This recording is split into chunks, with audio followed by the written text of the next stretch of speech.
Tuve un conflicto con el otro video, por eso se partió en dos videos esta clase.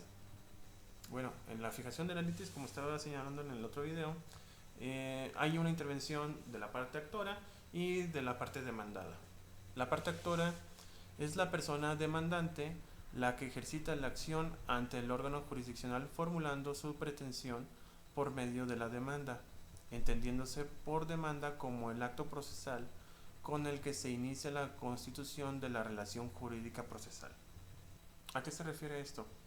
Que cuando una persona se ve afectada en su esfera jurídica y cumple con los requisitos señalados en el Código de Comercio en este caso, para que le sea restituido aquello que le fue quitado o que no se le dio, active la función jurisdiccional de la entidad o en este caso del Estado para que se le haga esa restitución de lo que le falta a sus derechos. Por eso es que se dice que se inicia la constitución de la relación jurídica procesal. Va a empezar lo que es el triángulo en donde está la autoridad, quien actúa o la parte actora y la parte demandada. Asimismo, esta parte, la demandada, o también llamado reo dentro del proceso, es aquel al cual el actor reclama sus pretensiones y quien tendrá derecho a defenderse en juicio a través de la contestación de la demanda. Bueno, ¿y qué es esto de la demanda? La demanda es la petición eh, señalada en el artículo 255 del Código de Procedimientos Civiles y que corresponde a la conjunción de varios artículos constitucionales. Me explico. Si se acuerdan, la Constitución habla de que se tiene que tenemos el derecho de petición, tenemos el derecho de ser oídos y de que exista un tribunal que se va a encargar de impartir la justicia. Como ya dije anteriormente, cuando nosotros sentimos que existe una afectación, la forma en que podemos empezar a echar a andar el mecanismo de la jurisdicción mexicana, bueno, en materia mercantil, es a través de un escrito, artículo 8. Es una petición que se le hace al Estado para que le sea restituido aquello que no se le restituya lo perdido en sus derechos. En nuestro Código de Comercio en sí nos señala cuál es la definición de una demanda y cuáles son sus requisitos. Por eso nos vamos al 255 del Código de Procedimientos Civiles. En este caso es el federal. En esta, junto con la demanda, se deben presentar los documentos que acrediten el carácter de los litigantes, el poder que acreditan las personalidades del procurador, una copia del escrito y otra de los documentos. Eso ya lo vimos en elementos anteriores. Si la demanda se hizo correctamente, el juez dictará el auto correspondiente y le dará entrada mandando emplazar al demandado.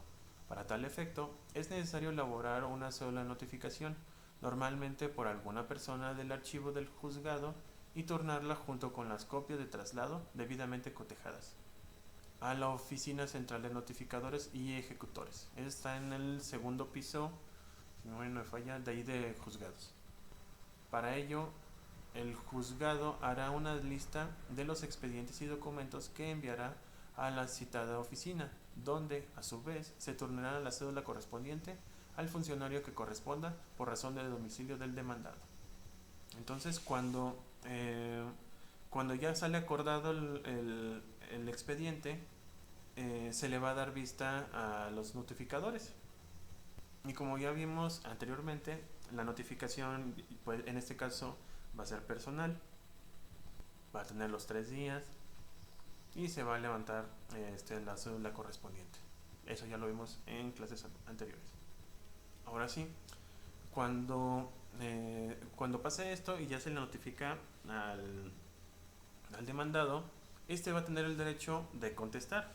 Repito, conforme a nuestra propia constitución, también va a ser en este caso no es una petición, pero va a ser la relatoria de todo lo que dentro de lo que dice de los hechos del demandante, bueno, de quien demanda, si son o no hechos propios.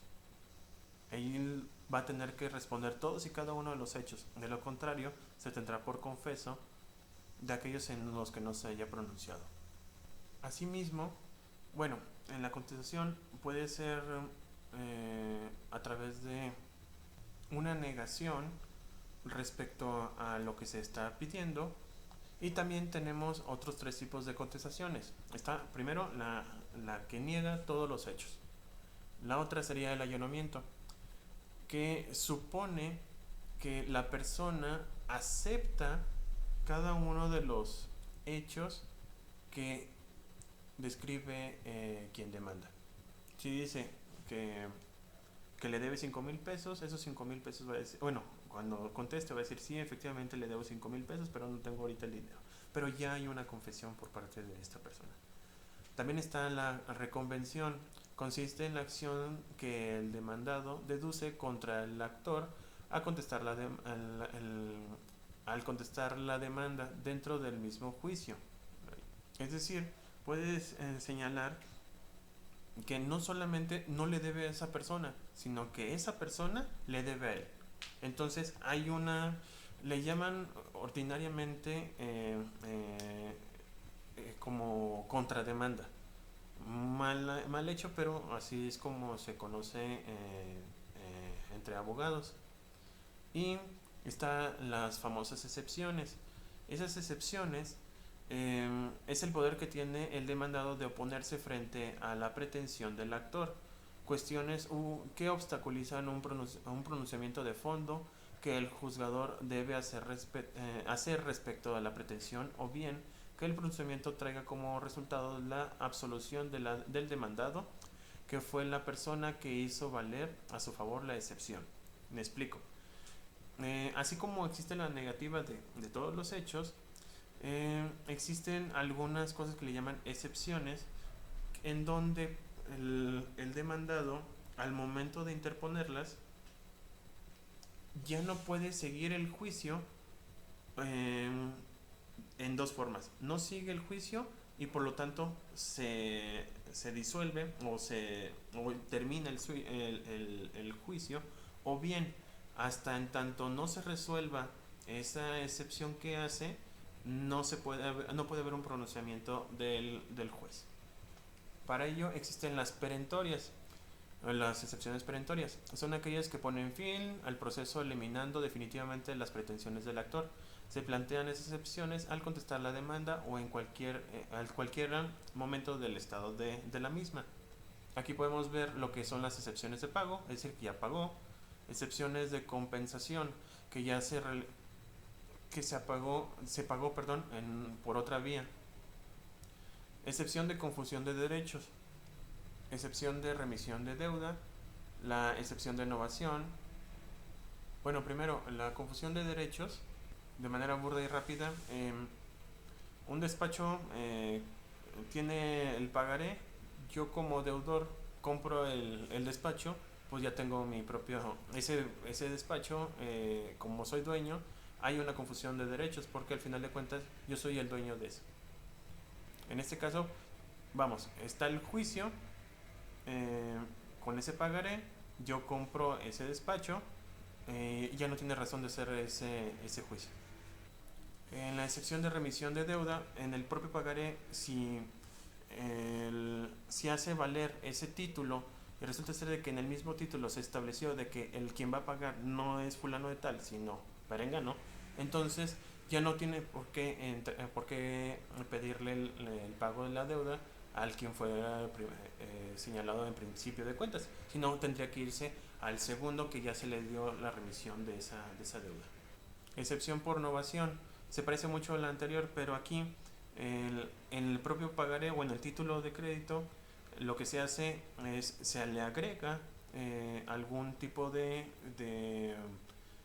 de modificación se puede hacer, se hace en la parte de atrás, o bien ahí en el mismo pagaré se le hace un anexo y señalan que en vez de pagarse, por ejemplo, el 29 de marzo del 2020, ahora se va a tener que pagar hasta el 5 de septiembre del 2020.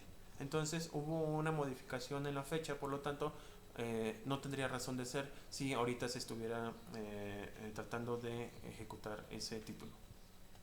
Excepción de prescripción negativa, pues eso implicaría de que ya pasó el tiempo señalado en el cual caduca la acción cambiaria y por lo tanto no puede realizarse o ejercerse ese juicio.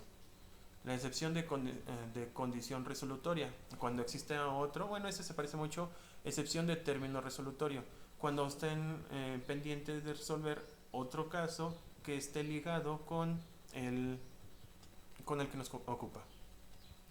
Excepción de cesión de deuda.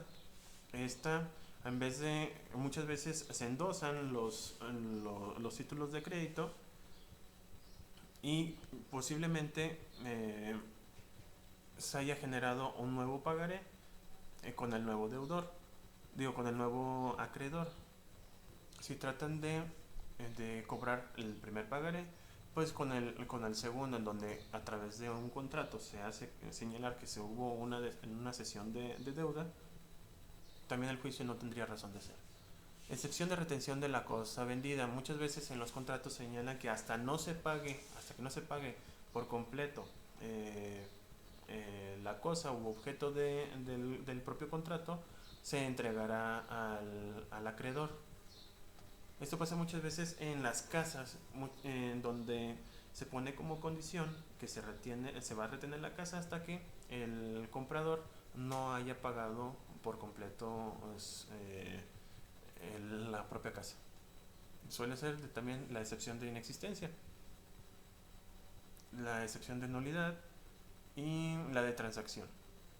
En una que diga, por ejemplo, la inexistencia, que y más o menos viéndolo ahorita con la enfermedad esta del COVID-19, si se hiciera una petición de cumplimiento, por ejemplo, ahorita que está pasando, el de la producción de bebidas alcohólicas, y que a futuro se pretendía hacer la distribución, no sé, de 2 millones de unidades, pues se puede hacer la excepción de inexistencia por caso fortuito, en este caso, no, o fuerza mayor. Sí, más bien sería de fuerza mayor. La excepción de nulidad es cuando falta alguno de los elementos formales, ya sea voluntad, objeto o forma. Digo, hay algunos lugares en donde han vendido un objeto que no puede ser vendido. Por ejemplo, yo me acuerdo hace unos años que andaban vendiendo lotes de terrenos, bueno, no se podrían llamar terrenos, lotes lunares, en donde vendían ciertos, es que no puedo decirlo territorios, ciertos espacios en la luna. Y no me imagino el día en que esa persona tratara de hacer el cumplimiento del pago, en este caso de ese espacio, o la exhibición del título de ese espacio. Y por último, la excepción de transacción es cuando bueno, lo podría llamar de mala leche, yo lo digo así de manera muy burda, que es cuando existe o se está haciendo un convenio por ambas partes respecto de cómo se va a pagar esa deuda. A lo mejor está habiendo ya una reconvención, y resulta de ser de que mientras están haciendo ese tipo de reconvención, esa persona se le ocurre presentar la demanda. Entonces se hace la excepción de transacción porque se está transformando, en este caso se estaba haciendo como una especie de mediación entre las deudas y la forma en que se van a pagar, y no fue cumplido por esa parte. Eh, Otras excepciones son las dilatorias, que son las que solamente van a suspender o retrasar, por eso el nombre, el proceso o la resolución de fondo. En este caso sería la incompetencia del juez, una litispendencia, la conexidad con otra resolución, la falta de personalidad o capacidad del actor, la falta de cumplimiento en el plazo o las condiciones a que está sujeta la acción, la división y exclusión. Bueno, entonces tenemos las dilatorias y las perentorias. Estas se encuentran fundadas en el artículo 1381 del Código. Bueno, ahora vamos a lo que es la etapa de pruebas o probatoria. Y esta etapa es fundamental en el juicio. Ese momento procesal es muy importante porque nos va a permitir acreditar, en el caso del actor, el que está demandando probar el derecho de la acción a que se está ejercitando. El comienzo de esta etapa viene determinado por el auto del juez que ordena que el juicio se abra a pruebas. Es una facultad discrecional del juez, al igual que establecer los días que son necesarios para el periodo probatorio sin exceder los 40 días. Es decir, si tenemos solamente 2 o 3 pruebas, pues no va a necesitar que se cumplan los 40 días para poderlo solicitar el desahogo de las mismas.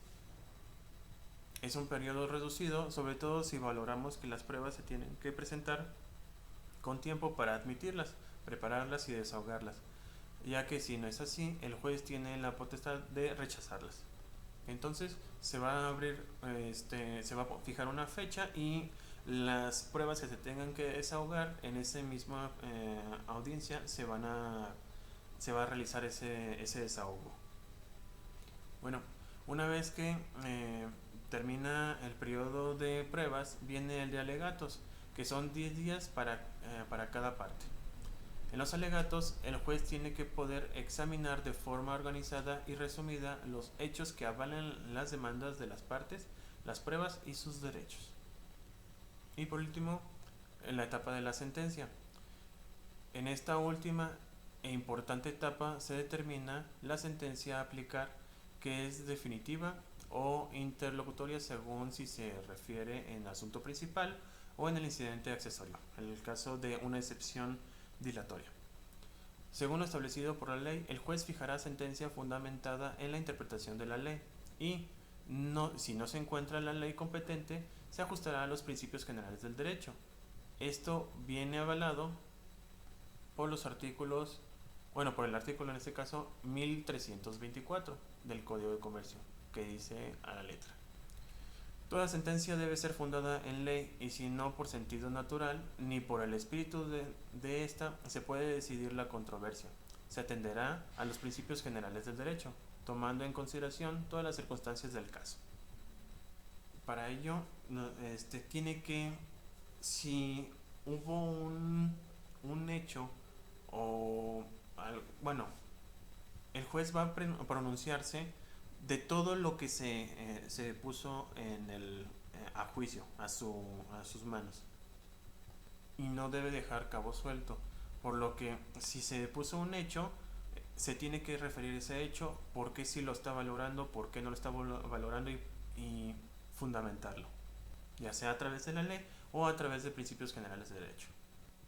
Ahora, en cuanto se refiere al juicio ejecutivo mercantil, su concepto se encuentra definido en el artículo 1391 del Código de Comercio, en el cual señala que el procedimiento ejecutivo tiene lugar cuando la demanda se funda en documento que traiga aparejada ejecución. Estos, además de la fuerza ejecutiva que poseen, tienen el carácter de prueba preconstituida de la acción.